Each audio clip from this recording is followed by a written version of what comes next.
how do you differentiate between unhealthy pain and discomfort of growth? Yeah. Well, I think unhealthy pain is when you're like, you're violating your conscience, right? You've had it, right? Where you've been crazy busy, working really, really, really hard, and you're 100% in alignment with your goals. It feels amazing. Like you get tired maybe at the end of the day, you plop down, your head hits the pillow, but you wake up and you're like ready to go because you're in line with your mission and your conscience. But when you're not in alignment with your conscience, where you're like you're doing something, you're like, I really need to be taking care of that, but I'm not. That's the stress of not doing. Then you're not in alignment completely. And that's that pain. That's way different than like okay, I have a presentation in front of 1,000 people and my public speaking isn't where I want it to be, and I need to learn this goal. That's the stress of being uncomfortable or pushing yourself. Or I don't know anything about investing, so I need to learn how to do this. Or I'm buying my first, investment property. This is really stressing me out, but I'm going to learn how to do it. That's getting out of your comfort zone. Totally different, you know?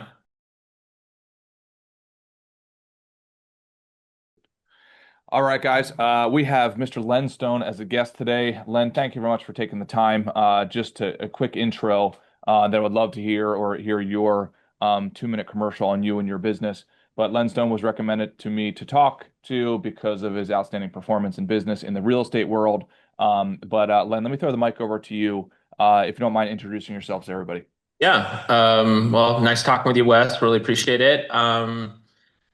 I basically started out as a real estate agent. I run the Len Stone Real Estate Group. We do residential sales in the San Francisco Bay Area. And after starting that, I kind of moved on to flipping, development, um, you know, and own and operate rentals. It's basically what I do. And I like to give back to my community. I've been involved. I was on the city council. I was the mayor of my town.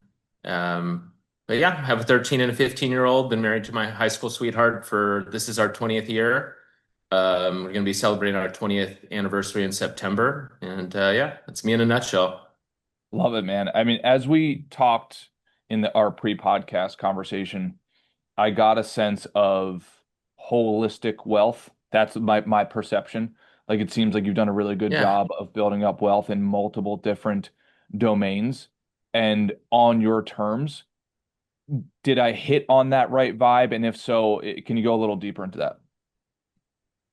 Yeah, I think that's really right. I think about wealth or success not in just financial or just maybe, I was an athlete or athletic achievement, but trying to be successful in all aspects of your life, you know? So, um, I don't know. I just saw when I was younger, you'd see somebody that's CEO killing it financially, but then their kids hate them, or they have a heart attack because they're unhealthy. So that just never struck me as truly successful, because we're not just, one lane creatures. We have a full full lives, hopefully, or at least things that affect us, even if we ignore them, they're gonna rear their heads eventually. So I just saw it as just, yeah, I want to be successful in all aspects of life. And yeah, that's a process though. You got to define what Yeah. they are. You got to dig deep, but yeah, that's my goal. Now, in order to get there, is it, hey, I've got these 5 games I want to play in my life. I want to be a great father. I want to be a great husband. I want to have enough money to support those other goals. Did your journey require a bit of unbalanced time at first to get up to critical mass of income so that then I could go and do these things? Or was it always, hey, I split my day in these 5 categories or whatever the number of categories is, and it's just a linear progression from there? Yeah, that's a great question. Yeah, no, definitely. There's no. I believe there's no such thing as true balance, right? Definitely. Like when I started my real estate career, I remember my son. I had a whole insurance business before. I had sold that. We exited that. That was nice. But when I got into real estate, I remember talking to my wife. And I said, okay, here's my plan. I think I'm gonna do really great. Um, but I'm probably gonna be like very gone for 3 years. Yeah. Are you okay with that? And she's like, she's always believed in me. She's like the best wife, very supportive, believed in the vision. And she's like, yep, absolutely. And I was gone for about a year and a half. It took me less time than I thought to really like launch. Um, but yeah, it was kind of just a shadow of myself, but it takes a lot to, to break out of the orbit, Yeah. basically. Yeah. Yeah. I mean, I have noticed a similar thing, but have not been able to ever downshift. And I don't say that as some sort of humble brag, right? Like at all. Um, Yeah. I found myself to now be addicted to the game, which I imagine is probably the first seed of right like dysfunction in the future with family and so on. I imagine like if we had to reverse engineer how a lot of these games end in tragedy, like the guy on his deathbed, and if anybody shows up, it's just because of formalities, like oh, they almost feel like obligated to because they're in the trust or something like that, Yeah. rather than actually building in a protocol. So, uh, as somebody who's optimizing for what should be optimized for, many would argue, how is it now? Like, how do you actually spend the day or the weeks so that you're making sure that holistic success is as guaranteed as possible? That's a great question. I mean, I think first off, getting hooked on good things is great. That's one of the things that I tell my son. Mhm. My son is very like he can hyper focus on things, which can lead, that could be very bad. There's a bad side of that where you can get like Yeah. kind of OCD. And then there's a great part of that where you can just say, this isn't right yet. Let's keep digging forward. And getting hooked on good things is where you need to put those energies, and that's fantastic.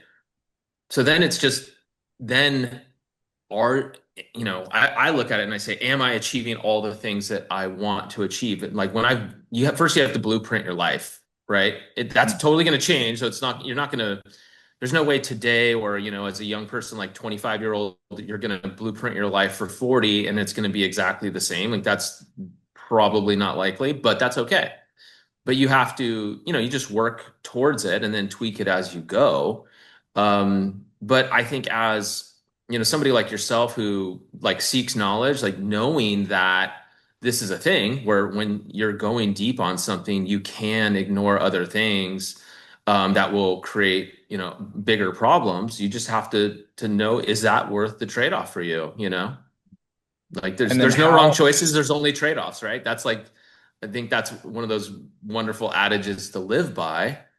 Like people can go crazy in their careers and not have other things in their lives because they're dedicating too many hours to that. And that's just a choice. yeah, no, I love that. I'm writing it down. No, no wrong choices, just trade-offs. How often are you reviewing what you're referring to as the blueprint?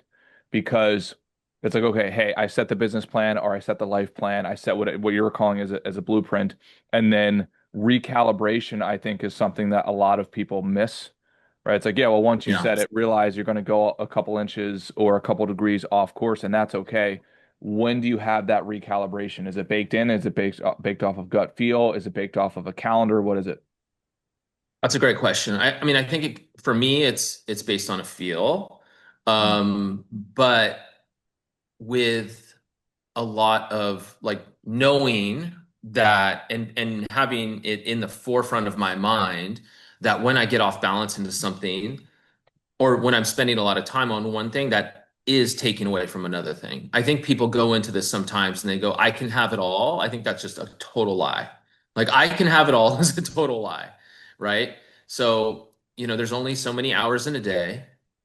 Kids, family, your body, your spirituality, they need time. They need time, right? Like kids don't care how much money you have. They don't care how cool the trips are. They just want to hang out with you. They want to be with you. So you just can't fake it. So you have to put time to these different things in your life. And it's really easy to, if you're aware of that, right? And you have that paradigm, then you just know like I'm not spending any hours on this, and so therefore that's going to there's going to be a lot of atrophy in that part of your life, you know. But like for instance, you're a financial planner, right?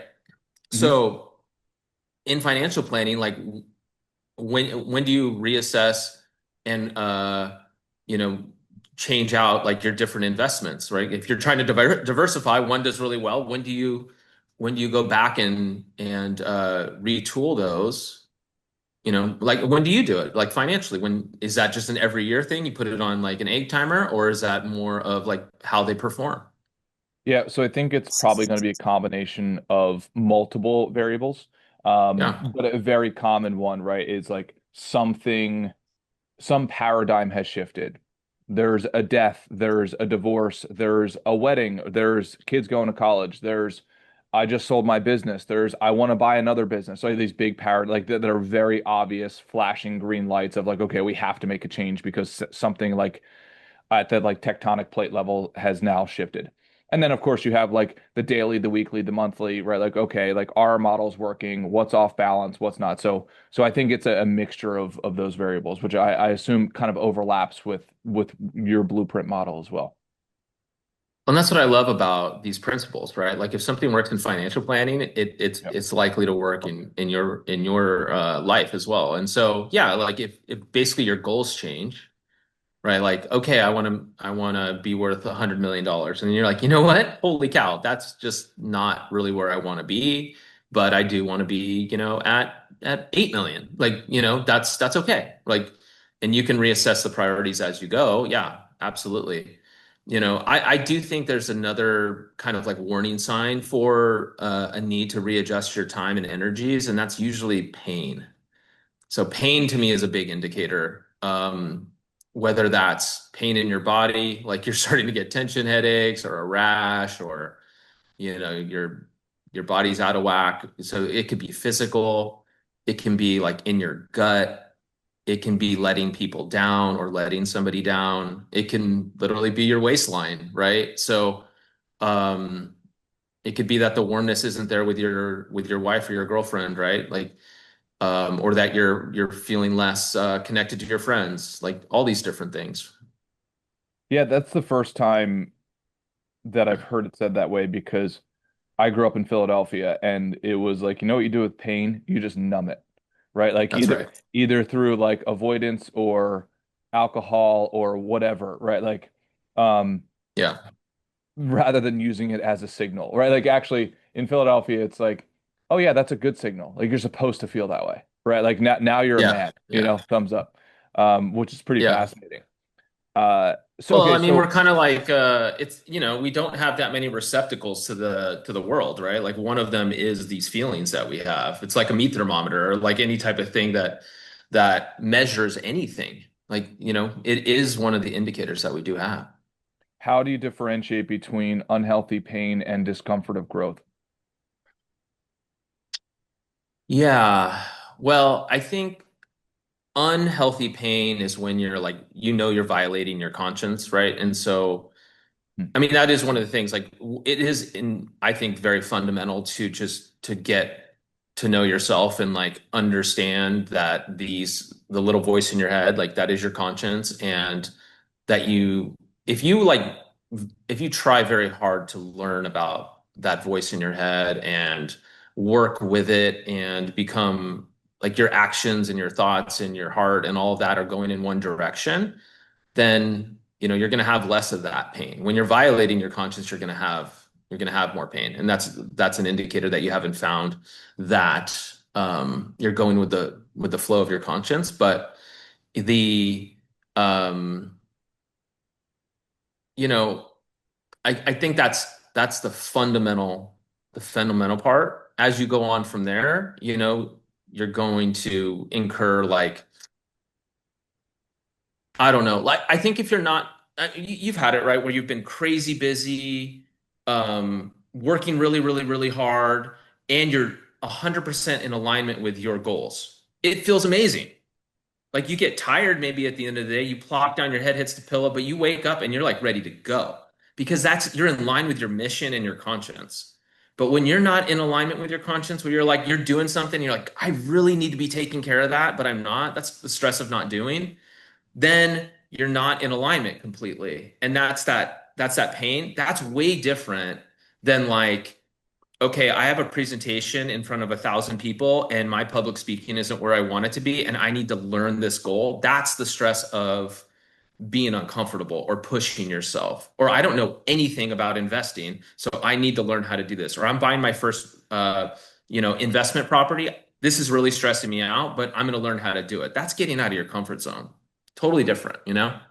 Yeah, no, absolutely. I think it's a really good model.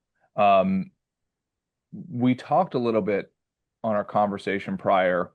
I got the sense of, right, like you like me, and let me know if I'm wrong here. You're part of a group that's a mastermind group. It's gender oriented, right? So it's a men's group, it seems like, which I'm a big fan of.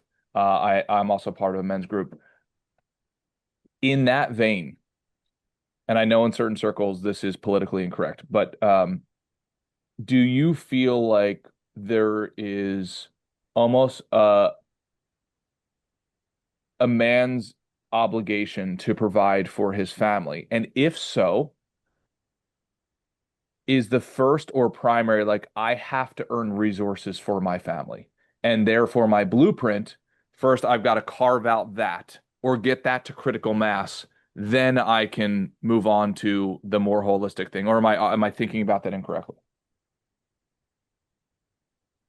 Well, Um, well, first off, the group I have, there are women in it, but just my like kind of local chapter doesn't have so Oh, many okay. women in it, Yeah. just so we don't get picketed or what have you, but I'm just kidding. Yeah, yeah.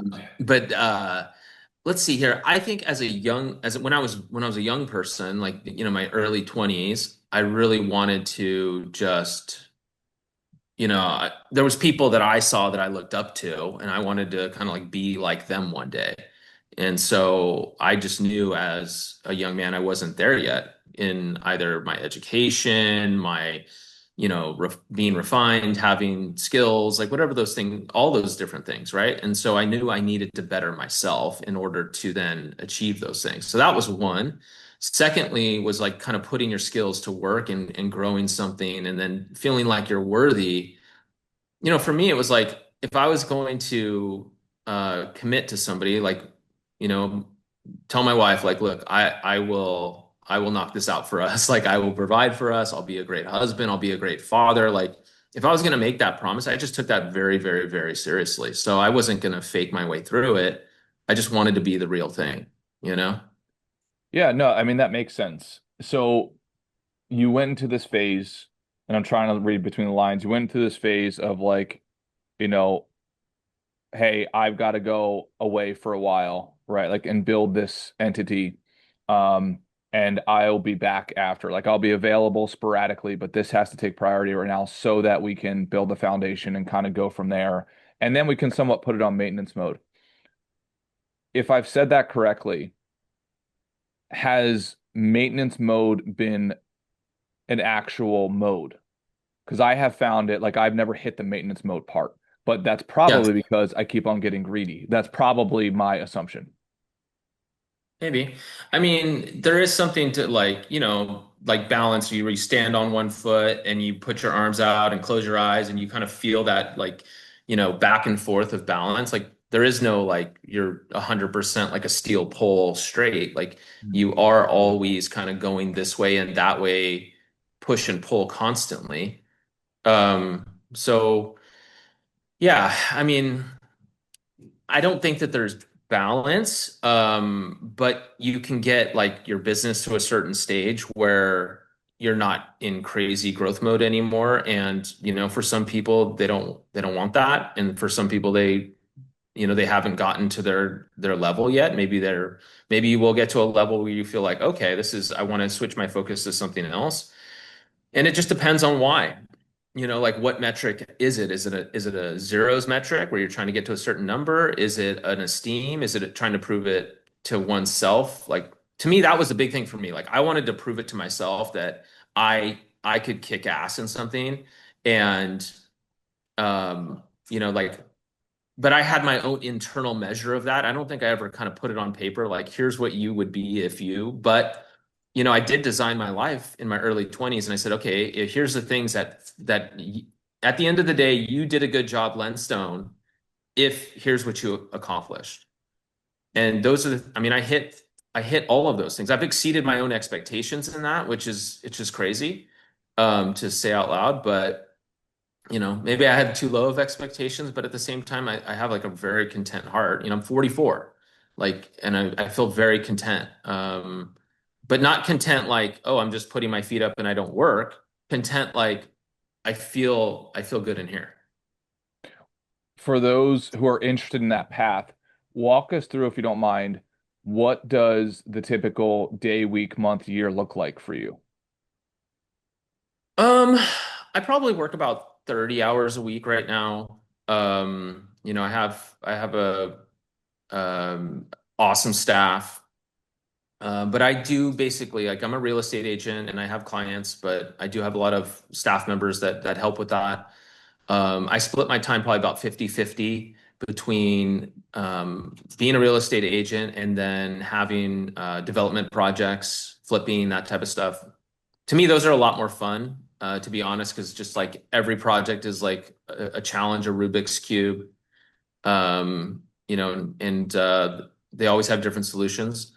And then, just working on my investments and making sure that I'm going in the right direction. That's basically it. About 30 hours a week. And then I play a ton of golf. My wife would say I play 20 hours a week of golf.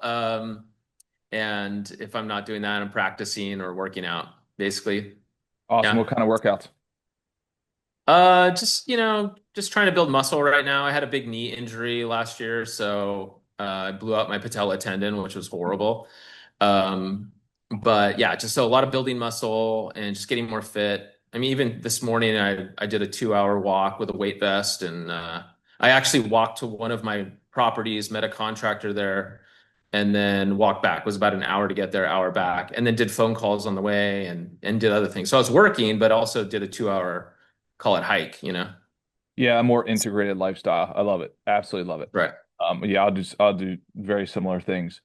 Just out of curiosity, how did you blow out your what is it, patella tendon? How did you do that? Oh my gosh, I was kicking a football with my son, like Charlie Brown style.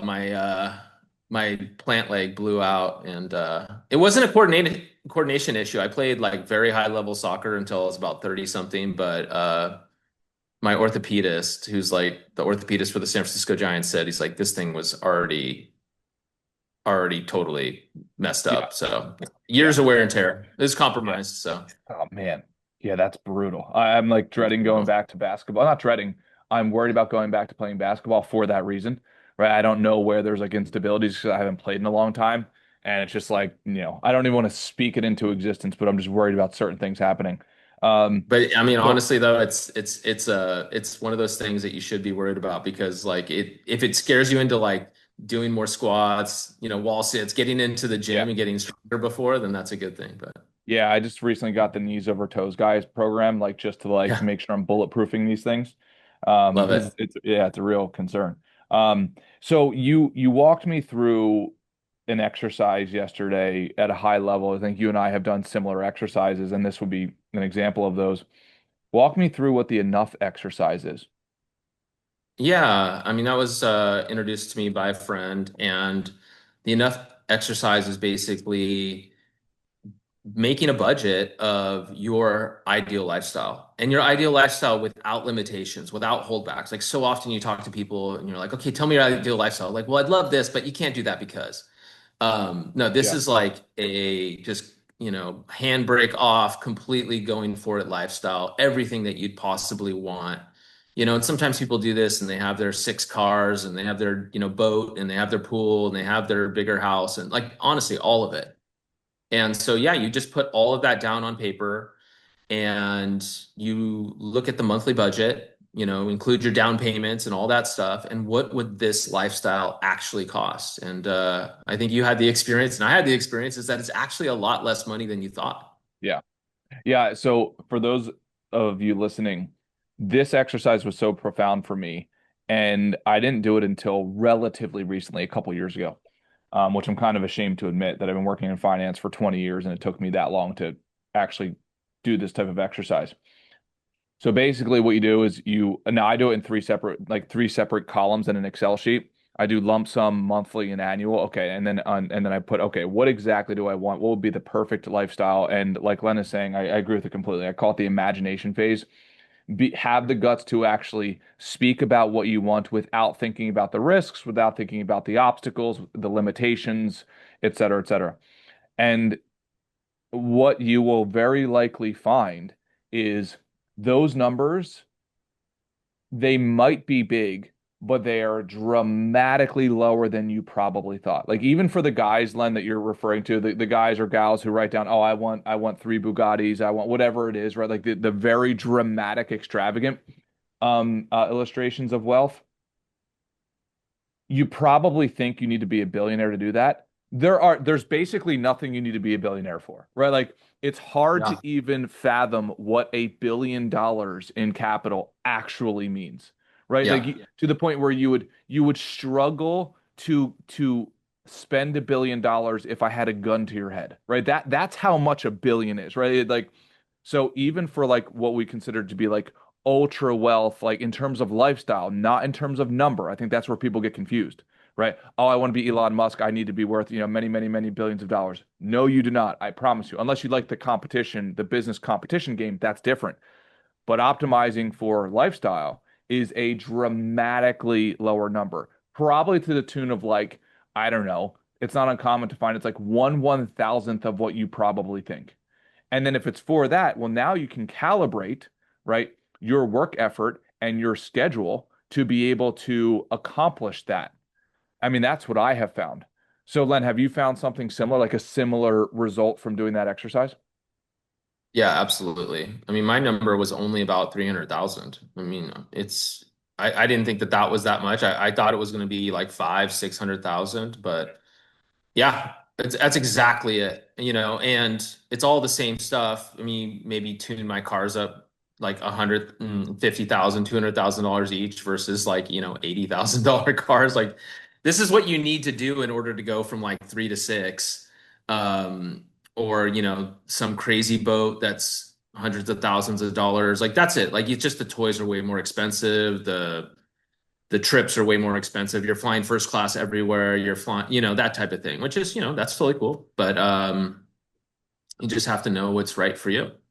Well, and especially if now you factor in the rental economy, like Yeah. you're exactly right. I think where the big X factors will be, generally speaking, in this exercise, is commuting generally speaking. So whether it be through like how am I flying? Am I flying coach or am I flying first class? Am I flying semi-private or am I flying private? Right? Like, but That's it. now because of capitalism, there's rental economies in some of those spaces.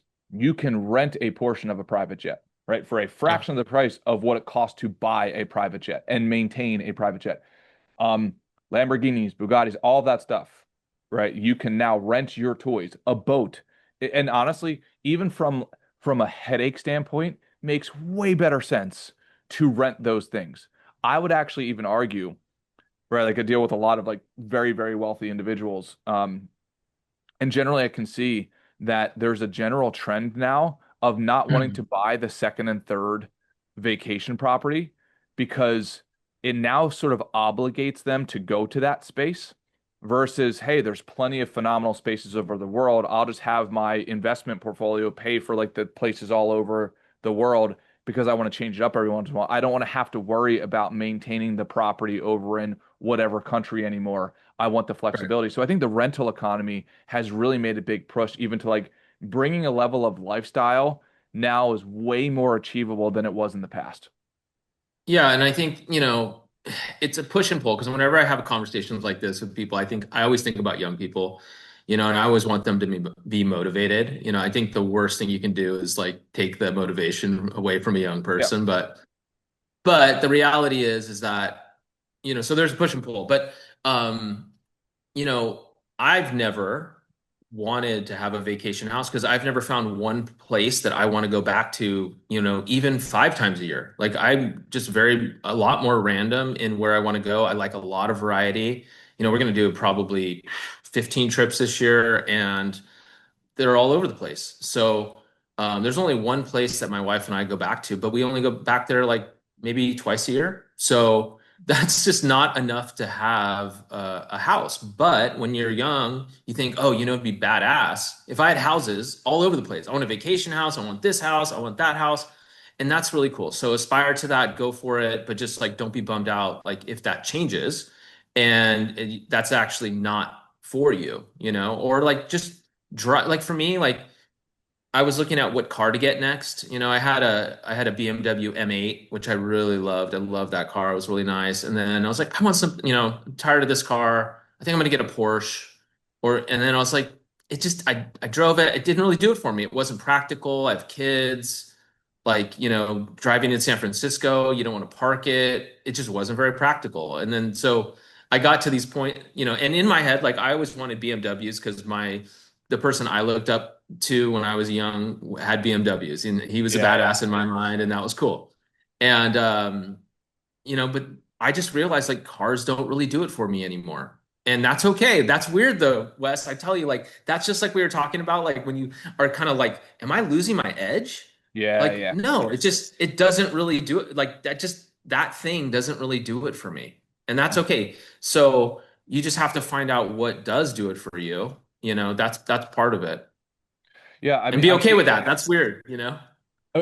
it's a very interesting dynamic that you're worried about when like when you're saying when you're younger, like, oh, I hope I don't ever lose my edge. But then what you really discount is like, well, when you don't want it anymore, you're not worried about losing your edge. You just don't want it anymore, right? Like your Don't want attention it. is now elsewhere and you're getting satisfaction from a different variable of life. But that Um, was a thing for so long that gave you mm, fuel, that got you excited. You're yeah, like, I want that first. I still like, and it's true. Like, the two times I was most happy in my life, like professionally, one was when I made $10,000 for the first time. I opened up my check and I was like, $10,000, and I brought my wife over and I ripped her down on my lap. I gave her a huge kiss and I was like, oh my gosh, like I was yeah, so happy because that was that number in my head. And then the second one was when I bought my first BMW. yeah, And after that, these material items just like weren't as exciting anymore. It's all kind of downhill from there. Again, I don't want to like dream big, go for it, like young guys, like young girls, like go for it. But that's just my experience. And so like I think this decoupling of like that's not the fuel necessarily. There can be other things that fuel you, but when we take these idols out of our like horizons that we're shooting for, it gets scary. But yeah. there's Well, I other ones think to go that for. I think to your point, that's where I think the enough exercise really plays a role because I do think, and I've fallen into this trap many years ago, where if you don't do the exercise, then you confuse infinite wealth for optimal wealth. Like when I Mm. was younger, it's like, oh, I need to become infinitely wealthy because that just solves all the problems. But so then I wouldn't take advantage of certain opportunities because I knew that that was not the path to infinite wealth, if that makes sense. So, Yeah. like as an example for me, right? I worked on Wall Street. It's like, oh, that's the path, right? I've got to be working 100 plus hours a week. I've got to go the consulting or investment banking or hedge fund world route because that's how you get to infinite wealth. I don't care that I like working one on one with business owners about their families, et cetera, because that's not going to get me to the path of infinite wealth. So I'm taking Right. something off the table that I would have loved to do, right, in the name of an undefined, right, like what I thought to be the actual goal. And then Yeah. when I started thinking through this, it's like, well, and eventually, like years and years later, I did the actual exercise you did, but I sort of intuitively start seeing it's like, well, hey, wait a second, right? I don't, I could have a better day if I just do what I'm super pumped about. And I could also build plenty of wealth doing it. And plenty of wealth now in hindsight, it's like that's my optimal wealth. Right. I can get on this path in a way that I enjoy. I get to play a sport in business that I absolutely love, so it doesn't feel like work. And I get to check the optimal wealth box. But I would have never gotten there if I didn't intuitively realize that infinite wealth is probably not the game. It might be the game for some people, right? Like Elon Musk seems very happy, or he seems like that's the only thing you do. Like, I want to be the richest person in the world, or like I want to change the universe, et cetera. That's amazing. But that's not me. Right? Like I want to play the handful of games that I am interested in, and I want to master those games. And I think if in Yeah. absence of doing an exercise that you're referring to, with that enough exercise, very hard to not just follow the default path of what society thinks you should follow. Yeah, that's right. That's right. Or you think like, or like, I had it was one of my dad's friends who looked to be very successful. And, I kind of modeled after him on the outside stuff. Um, but what the enough exercise does, or like the book Vivid Vision. I don't know if you've read that, but No. Vivid Vision is really good, but it mostly talks about like your mission in with a business, but um, you know, my peer group and I have used it for our home lives and basically describing, your house, your whatever it is, like your toys, right? Your boat, your vacations, like all of it, like down to like what the tile on the pool looks like or what your kitchen looks like really vividly deciding and describing like what you're shooting for. And that does it in that's kind of the dream part of the enough exercise. It gets you excited, it gets you like smelling and tasting and seeing like vividly all of these things and how your life looks and like how the relationships are with your kids. Like, oh, my daughter's so excited to see me. She runs up to me and Daddy, I love you, blah blah blah. Like all these things, like that vivid of a vision, and then you can kind of put a dollar amount to these things. Like, okay, that pool that I was imagining, that's going to cost X. Well, and a house in that area is going to cost Y. That type of thing. But really imagining it is really really good. And to one of my friends, really good credit. My friend John, he and his wife did Vivid Vision together, and so they got on the same page like really really well. And I mean, he really put in the hard work with her to create that like over months. Yeah. They really did it together so that they could get on the same page, so that they could align themselves, so that they could go even faster and smoother because they were doing it together. And that's a huge tool as well. Yeah, I don't know how else to say this, but let me know if you disagree. Once you've actually put in the work of really defining precisely what you want, goal achievement actually becomes exponentially easier because you're now no longer doing the things that don't feed into the actual things that matter. And I will admit, Yeah, I wish that wasn't the case. I wish it was more of like this dramatic, like I'm just climbing the mountain and I'm hanging on by my fingertips while they're ripping off simultaneously. But I have found that like addition through subtraction formula, just yeah, subtract all the things that are distracting you. So that way now all of your time is spent on the few things that matter. And you start to really check that's these right. goal boxes off pretty quickly. At least that's been my experience. Have you found something similar? I totally agree. Yeah, you just get when you're ultra clear, you know what you should be saying no to, right? And that's the big thing. Like saying no to more things usually hyper focuses us. We have more time for the things that are important that actually move the needle. Yeah, I couldn't agree more. Yeah, I mean, and back to something we're kind of hitting earlier. So the framework that I use, and sounds like you use something similar. It sounds like what this Vivid Vision book articulates. I use what I call the ITPAR framework: imagine, think, plan, act, reflect, and then Mhm. repeat. The imagination phase, super important. It's the prerequisite. But then the thinking phase is like, okay, how can I effectively and efficiently get to that thing? So to put it in context as an example, I love New York. Manhattan's my favorite place on the planet. Like it's a fishbowl of sharks, and I love that. Right? I get a buzz off of it. So I'm looking at apartments in New York. It's like, okay, hey, what would it look like to buy an apartment in New York? And I'll go there 4 or 5 times a year, which is what I currently do ish. Well, so the imagination phase is like I want to be bi-coastal. I want to be over in New York City for a certain percentage of the time. I want to enjoy it. I want to catch my buzz and I want to go back to Southern California. Okay, great. Well, now we're in the thinking phase. How do I make that happen?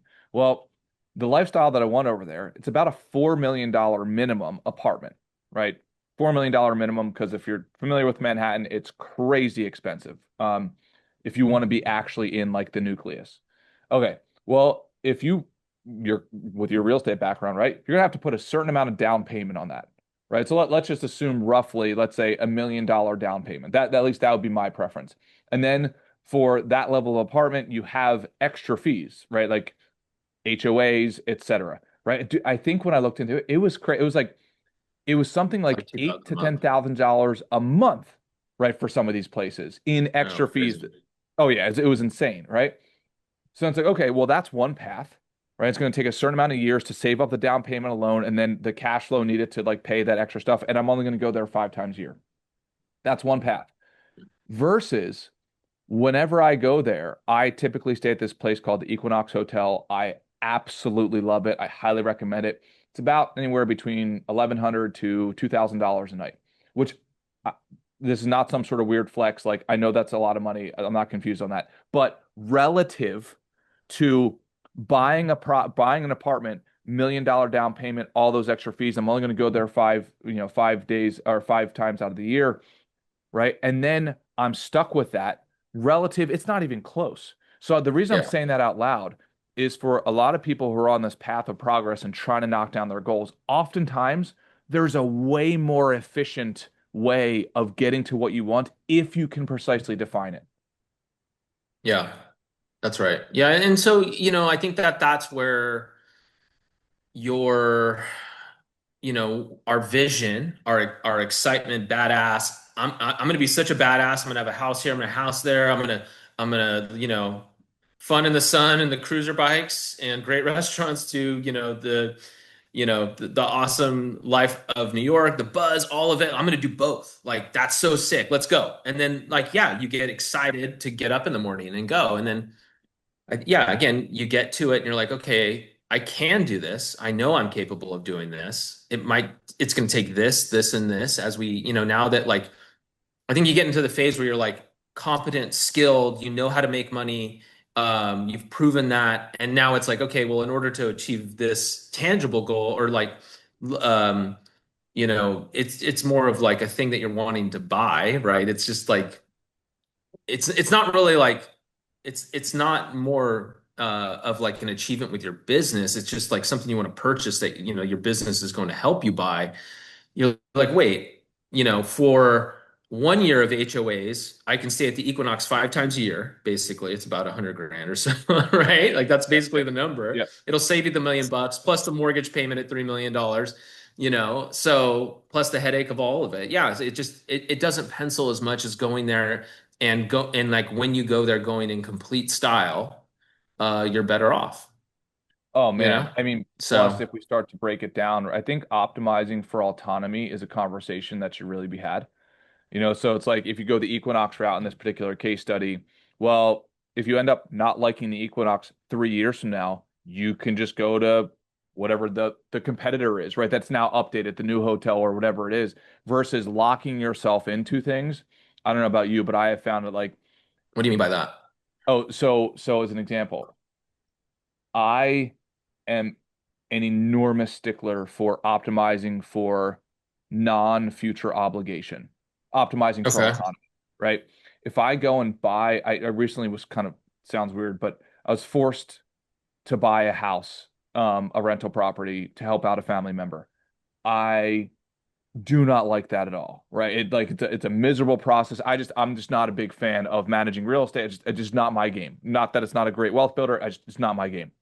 Yeah. Um, so I don't want my future autonomy grabbed by something else. Yeah. So if I were to Like go and that. buy that apartment in New York, I now have a certain amount of obligation or a certain amount of stickiness to something, and I just don't want that stickiness, Yeah. right? Do you know what I mean? So optimizing for my own autonomy because I know that in the future, as I'm getting right now with that other property, right? Like random phone calls at any hours of the day, which you could probably relate to, right? It sounds like you have a staff to be able to manage all that stuff. But I, what is the point of getting rich if you don't have wealth of time?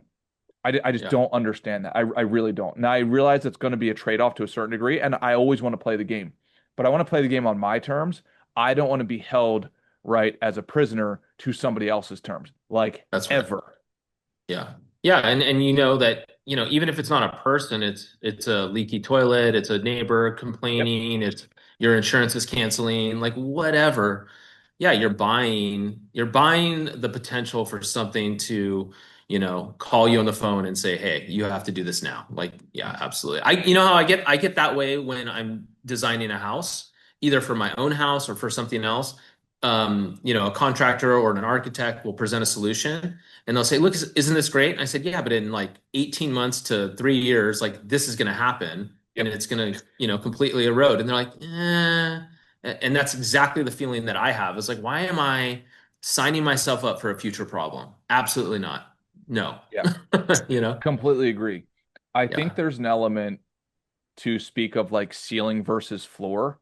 Um, and let me know what you think about this framework. Like Yeah. as I work with clients and so on, I know what I tell them is like, look, right? What you probably think is you think you want to raise the ceiling as high as possible. And part of my job is to help you do that.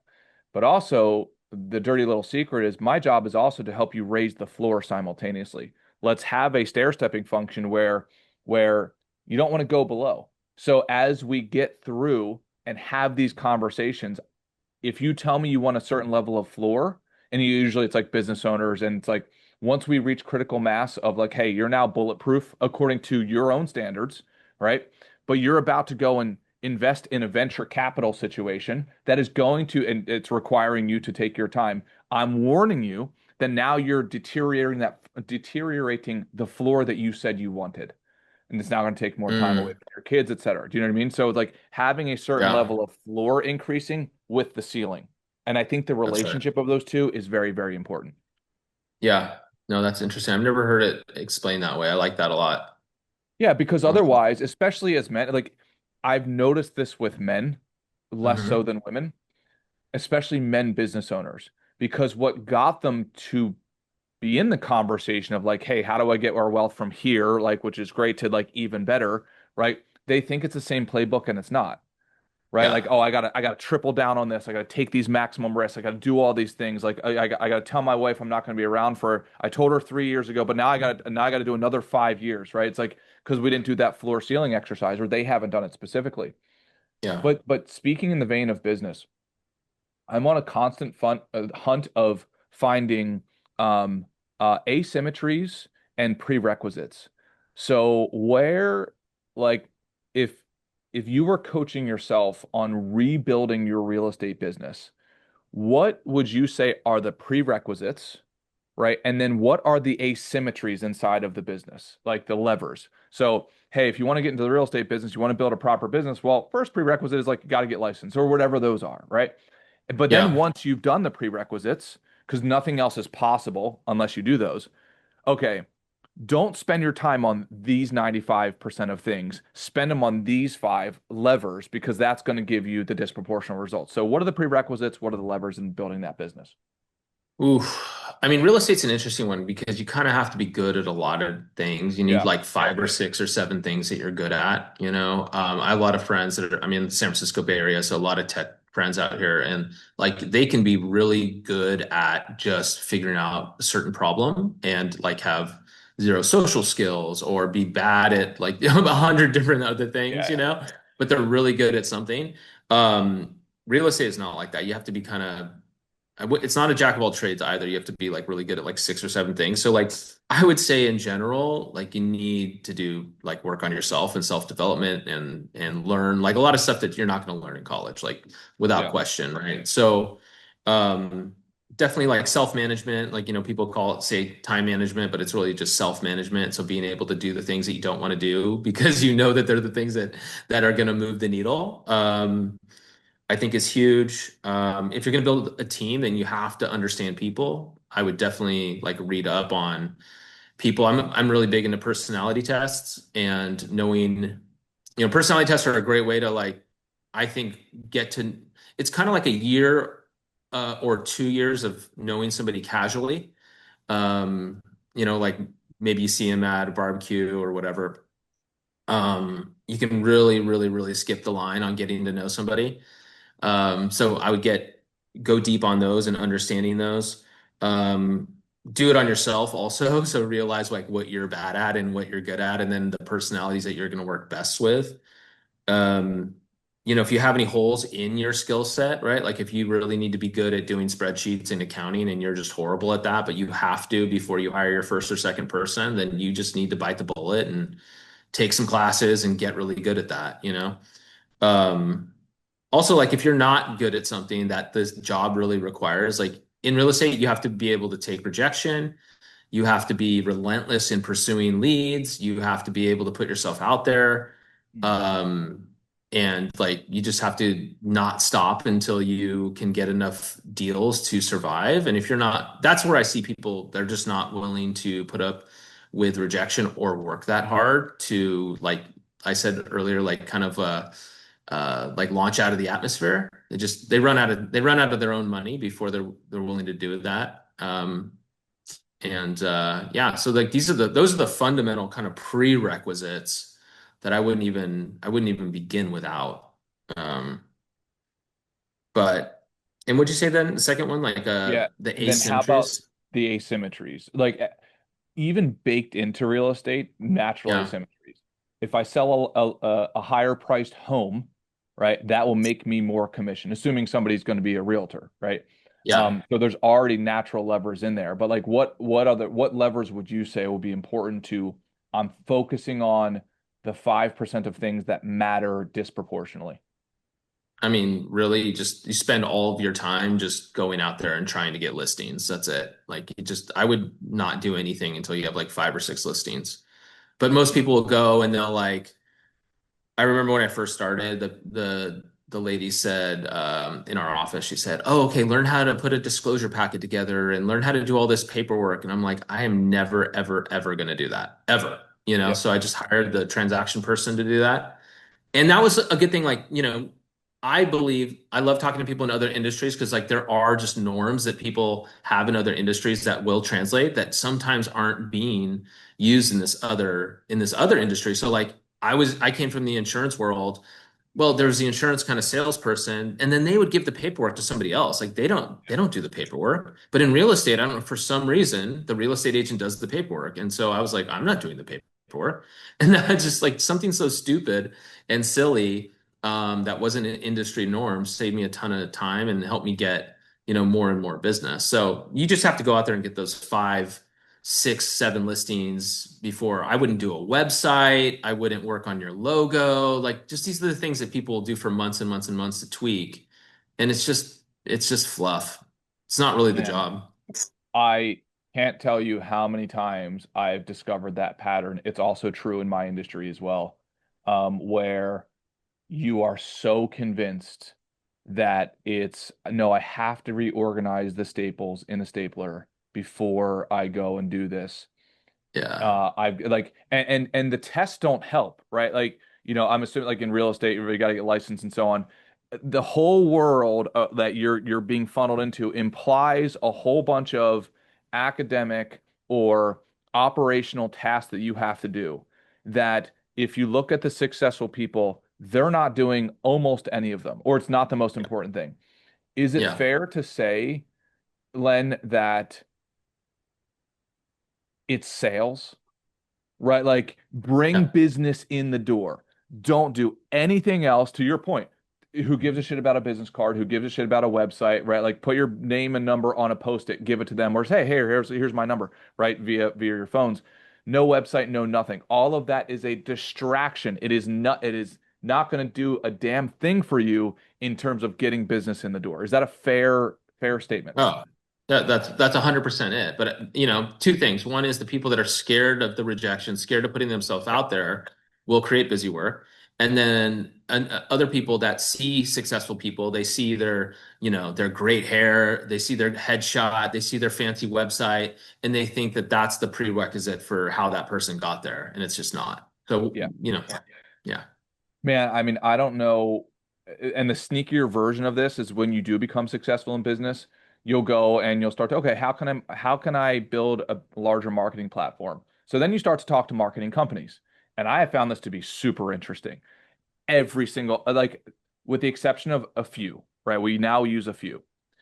But that has come after a graveyard of marketing vendors that we've talked to who've tried yeah. to convince me that SEO is the thing, views on Instagram are the thing, or whatever it else. And I'll try them. Just say, okay, cool. Like we'll spend, 5% of our top line revenue on this exploration marketing to see if it works.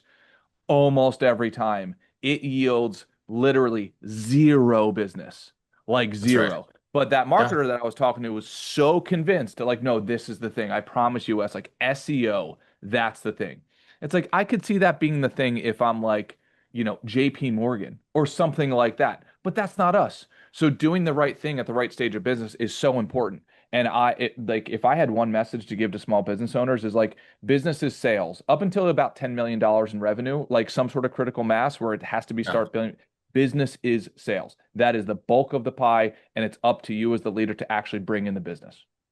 Yeah, I mean, yeah, without question. And sales is a skill. So you have to develop and build that skill. And if you have the desire, but you don't have the skill, then work on the skill, and then you can build thereafter. And, I know some really, really, really good salespeople who are crappy leaders and crappy business people. So Agreed. that's only going to take you to a certain level. And then it's like, wait, how do I get people to actually work with me? How do these people that are very good salespeople are usually pretty hard drivers, type A personalities. And that's great, but they're not always good at sharing a vision, bringing people along with their vision, and having people work together. That's its own skill. But that's how you can, obviously do so much more when you have, it's better to have 10 people working, or even two people working at 80% of what you do than and Yep. you doing 100%, right? So Yeah, and for those of you who are listening who say, "Well, I just not a good I'm not a good salesperson. I'm an engineer or whatever it is." I would love to get your perspective, Len, on this. Probably the best salespeople that I know are introverts and they're analytical. I've noticed a pattern there. Now, yeah, I do think most of the time it's like the charismatic hey, how you doing guy who generally does better in the initial stages of sales because sales talking to people and so on he's got like a little bit of a leg up. But then I've also noticed that if an introvert and analytical person can stick with it for long enough to where he says, "Oh, okay, I just have to do this. I have to shake a hand a certain way. I have to speak a certain tone and cadence." Right? That yeah, takes that acquisition of skill set takes a little longer, but eventually that guy or gal becomes like a savant, like a Kobe Bryant because now it's a machine, right? And where most people fail in sales, in my opinion, is the fundamental stuff, the follow up. Are you giving the client what they want when they ask for it? Are you doing those yeah, things? And a lot of those Joe charisma guys, they don't. I'm yeah, literally working with a guy right now who's a salesperson for I'm getting a suit made, right? And I wish I didn't get stuck with this sales guy because he's the Joe Charisma guy, right? But his follow up, it's just brutal, right? Versus yeah, there's a nerd in there who I wish I would have got paired with him because I love him, right? Nowhere yeah, near as charismatic, but I don't care. I don't want to know all this stuff about his family. It's just talk to me about the analytics, tell me all this stuff, and just follow through. I'd rather yeah. have that, and that's why that guy I know kills it, and this other guy is still getting off the ground, but have you found a similar pattern? It's just about execution of the fundamentals over time. Yes. I mean, and maybe I don't know. I think I started out as the charismatic, Hmm. less detailed person. I'm not super detailed or anal, but I think if you take it seriously and if you say I am going to become excellent at this, and then you kind of research what that is and Yeah. the other people that have become excellent, then you realize kind of what you're talking about. So the slap you on the back, talk about everything under the sun, and then okay, now let's do business, guy. That's great for certain people, but he's not going to hit all the high points necessarily. And then the less charismatic but and detailed person is going to hit all of the points, but there may not be the transfer of emotion. That's what sales is, transfer of emotion that's necessary. So, I mean, I would say that you're best if you're the outgoing person that can pull it back, right? Mhm. Or you're the introvert that hits all the tones, but you can kind of tone it up when you need to in those little spots where you can tone up the emotion. Um, then I think that's what you need to be able to sell to everybody. So see, that's the concept that I have too. Is the backslapper guy, that's in the disc test, it's like a high I. Those guys are going with people who want to connect and they feel like a personal connection is paramount for making that sale. They're going to do well.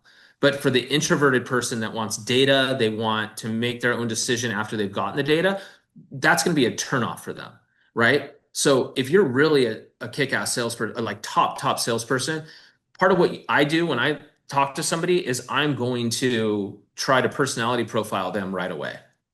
And I'm Mm. going to say what does this person want, right? Because you don't want to just the good salesperson will relentlessly sell the way that they buy and the way that they sell. And they won't stop. And that's good. And that's better than most people. But the excellent salesperson will say, wait, what does this buyer need from me in order to process the information to a way where they're going to be comfortable saying yes? That's a badass salesperson. Love it. Absolutely love it. And what personality profiling systems are you using? You mentioned DISC. Are there any other ones or books that you'd recommend? I mean, I do disc mostly for sales and for our clients because disc is how you operate socially, right? Other ones like the big fives or like whatever, all the other different ones, those are a little bit more detailed on like when you're going to hire people and how people are going to work in a group, then it's how they're going to work by themselves. And like they're just, and that's really important for when you're developing a team. But for when I'm like sitting across from somebody talking about real estate, I want to know how they interact with others, primarily. And I should be able to peg them on like how I should, like when I should pull back, when I should go forward, Yeah. when I need to like if I recognize that somebody's a high I, like that extrovert, we may talk for an hour about nothing to do with business. And then we're like, okay, ready to go? I'm like, yeah, absolutely. Yeah. That's an extreme. But and then there's the other people that like if I ramble on about my dog and like make like small talk, they're going to be so uncomfortable. They're not going to be able to process the information that I want to give them, because that's the information they need to say yes. So yeah, I think, if you can really round yourself out, that's how you become a real badass. Yeah. What do you think about the idea of directing already existing desire towards a solution? So, there's like a really like famous concept by Eugene Schwartz in the book. I think it's called like Scientific Advertising and Copywriting, and Hmm.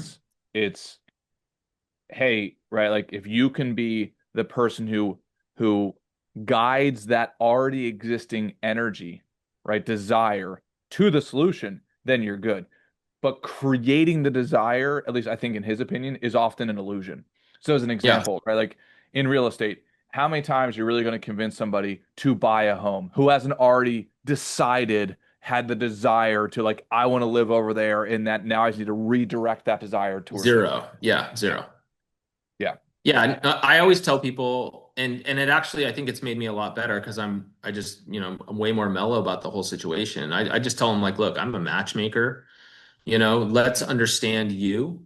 Let's understand what you want. And then as soon as I can fully understand like all of the desires that you have, like then I can match you with a house. Like that's not super hard. Or, you're going to realize that you're talking about a $2 million house, but your budget's 1.5. So we're really going to have to now choose like which of these attributes that you're willing to let go of. And that's then the second phase of the process. But finding out what somebody's true desires, like true, like what are your holdbacks on this house? Like usually people come to me because they saw something and they're like, ooh, this got them excited about the prospect, right? And it wasn't quite right, or maybe the timing was wrong, right? And then we say, like, okay, well, you know, was that house perfect? Well, we actually wanted this and that and the other thing. So see, it's really just asking questions, finding out what they want, and then applying the right solution. I 100% agree, at least with homes. I think it's going to be different with consumer items or like, people on vacation buying something out of the blue just because like, they want to feel good. Like that's something you could sell like pretty quickly. But a house, like I'd never try to motivate anybody. I just try to present solutions. And when you really listen, they get pumped and they go, oh my gosh, this is actually what I wanted. Wow, yeah. they just didn't know how to make it happen. Yeah, I mean, I think there's also something to be said. I think Rory Sutherland talks about this, is that people think they know what they want, but it's actually that's true up to a certain percentage. Let's call it 80%. But then the remaining 20% is actually refining what they want through the searching process. Like as an Yes. example, this is why if you look at like use a case study like online dating, people will be able to put in all the metrics that they want, just like kind of binary, like on off, like over 6 feet tall for a man, like blah blah blah blah blah. Well, it's like, well, if you would have optimized for that, then you would have filtered out for George Clooney and Brad Pitt, right? Like because you thought you knew what you wanted, but it's like you can't articulate it until you get like sort of the searching process. Have you found that to be true in real estate as well? Yeah, without question. And like, or they know that the feeling that they have when they think about it, right? They go, okay, I need 3 bedrooms, 2 baths. And then, yeah, I kind of just didn't like that other house because it was Yeah. crowded, next to the other house. And I don't know, that one was kind of loud. And so yeah, they have a feeling, but they are not 100% clear on it. And look, that's for something that people do every like what, 10, 20, 30 years. I mean, I have people in their 60s that have said they've never sold a house before, right? Because it's the first house they bought that they're still living in. When you have highly like consumer items, even more like a car, right? Like something that you buy a little bit more often, you're going to know more of what you want and don't want, exactly because you interact with that item so much more and the choices. Love it. I don't know. Do you have something like that in what you do? Or do Oh yeah. people come with you like, I want security? Like, what is that? I don't even know, but I want to feel a certain way. Like, how does that get articulated in your industry?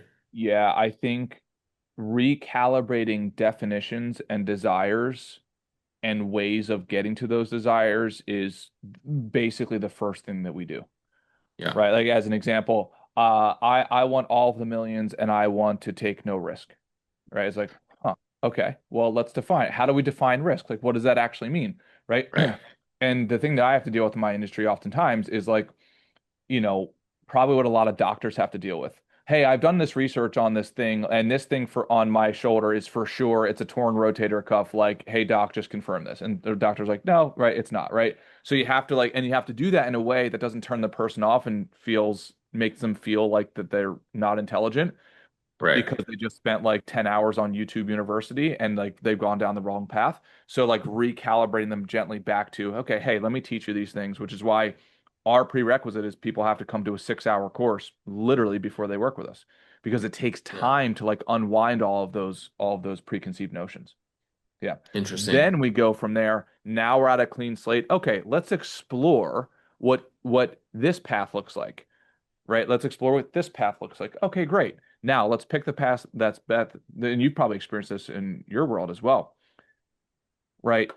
The path that is best for both of you, right? And that's really hard, right? Like I'm assuming same thing in the real estate world. I'm guessing, right? Like husband wants this type of house, right? Like he wants a man cave, he wants to do all this, whatever, and she wants something different. How do we play like part-time therapist to create a cohesive goal to get them there? So I think Yeah. that's a lot of my job as well. Yeah. Yeah. Very much so. And that makes a lot of sense. And yeah, prerequisite, preconceptions, and then like must haves and must not haves. I'm sure you guys have that too, where you're like, I have to have this and I can't have this. Yeah, and back to the framework, and then we'll wrap up here in a second, right? Like back to the framework that you and I talked about. I'm constantly working through the framework of philosophy, strategy, tactics. We first have to Mm, define the philosophy, right? Like what are the rallying cries? What are the mantras? What's the vision? What are the goals? What's the values of the family? Like that's our baseline. A wealth philosophy could be, right? Like, I want to make sure that I optimize for like where we live, family life, et cetera, et cetera. Okay, great. Okay, well, here's the strategies. We can use real estate, we can use equities, et cetera, to get there. And we have a certain amount in bonds, blah, blah, blah. That's the strategy. Okay, well, exactly what equities, what types of real estate, what bonds we're going to use, when are we going to trade, all that stuff. Well, then inevitably, right? And a lot of times this comes back to the man. He'll come back a handful of months later, like, I want to buy X, Y, and Z, right? Like maximal gambling type of asset that ever existed because we're going to become trillionaires by next Tuesday, right? So then right. I have to say, hey, we can do that. But now, like a cavity, we're going to have to drill all the way down, right? We got to find out where are we wrong. Well, that's a philosophical difference. That is a fundamental difference. Now you want to go to like, I want to try to hit, bases loaded, right? Like grand slam at the bottom of the ninth, et cetera. That's a different philosophy. So now we have to like Yeah. build everything, deconstruct everything to rebuild it. And by that time, they're normally like, okay, I don't want to do that. Thank you for the reminder. This is what makes most people bad investors because they're constantly changing the philosophy, strategy, or tactics, switching them up all the Right. time, and therefore they get shit returns. Right. So anyway, for what it's worth, I'm constantly thinking about philosophy, strategy, tactics. I love it. Yeah. I love it. Final question for you, man, if that's okay. What books or resources, podcasts, or whatever that you would say, hey, I would highly recommend for a person trying to build their business or their wealth, like in your opinion, what would those resources be? Wow. Um, Businesses building their business or their wealth. Or whatever, Um, whatever's important for you. Like whatever you say, hey, this is a staple for me, or this book changed my life, etc. well, my favorite book of all time is Seven Habits of Highly Effective People. I Outstanding. mean, I think if you read that, like it didn't read another book for like 3 years and just read that like, 3 or 4 times a year, you'd probably be better off than reading, 10 different books. Just like really make that a like part of your fabric. That would be kick-ass. I do see that a lot too. Like I have a lot of friends that read a lot and it's great. And they pick up like onesie twosies, but they don't like, oh, this was great, that was great. But nothing that like really changes their life. So I would say like you said, like philosophy, like to me, like Seven Habits is a philosophy, Yep. you know. I think that book, Getting Things Done was huge for me when I was in my 20s. David I Allen. s- David Super Allen. underrated book, man. I still think that way. Like I'm walking, like when I make my coffee in the morning, I found that Yeah. my espresso machine is like I should turn on the milk first, then grind the beans, then like hit all these buttons so that that's the quickest way to make it. I just think that way without any energy, and I think it's a huge thing. Like always, I still tell my kids and my wife like if it takes less than 2 minutes, just do it right now. Like so that's a huge one. Um what else is fundamental? I mean, Ben Franklin's autobiography was Yeah. one of the amazing books when I was young. I just love the story of him being like this young, pompous, intelligent, smartest guy in the room, but then like toned it down and just like was. I mean, he was probably a genius. I mean, the Yeah. amount of things that he did was absolutely amazing. Um, what else is fundamental? I have my daughter right now and I are reading Think and Grow Rich again. That's probably like 70% of the books. The success books out there are just basically Think and Grow Rich regurgitated. Yeah. So that's absolutely needed. And then, I think recently like Atomic Habits was really good. Just getting back to like habit stacking and checking my habits every day, like basically like having a habit tracker, like those two things are huge for my productivity. And then I think one big thing I'll give to people is like have a daily plan. I think that's the Mm. biggest thing that you can possibly do. So if you can make a daily plan, have a weekly plan and a daily plan. So like at the beginning of the week, like you could do it Friday for the next week, you could do it Saturday or Sunday for that week. Say, here are the big things that I'm going to accomplish this week, and then schedule them out. And then on a daily basis, like at night, make your daily plan. Like, here's what I'm going to knock out so that you're just always focused on those things that are at the top of your list and not, getting stuck on Instagram or YouTube or like whatever. And you just knock those 4 or 5 things out that you're supposed to do to move the needle before you get into the bullshit. And then you can play golf in the afternoon. Absolutely love it, man. And if anybody listening or the universe could help you get to the next level of whatever version that is for you, what would be that? Hey, if you're in, Northern Cal and you want to buy a house, look to our company. What is it? How can everybody help you? I guess. I mean, I don't know. Yeah, I mean, I'm easy to find for real estate stuff, but really, for me, I think what is always cool is, I like to talk and mentor to people, and I also like to, have friends that I can bounce ideas off of, and talk with. It's been great, getting to know you, Wes, and just like, we're on a similar journey, and just like people who are on a similar journey and trying to go out there and just like experience life to the fullest. It's always great to know those people. So yeah, reach out if people are on the similar path and looking for peers in that way. Awesome. Hey man, this has been a really pleasant surprise. You and I have, like, I think, like I said yesterday, we agree on a lot and also like have differences in a good way of a lot of things, which is amazing. Every single book that you just brought up, I've read and was really important. I could probably not have come up with a better list. I think those are brilliant. Um, Len, it's been an honor, man. Thank you very much for taking the time. I really appreciate it, brother. All right, Wes, enjoyed it. All right, buddy. I'll talk to you soon. See ya. All right.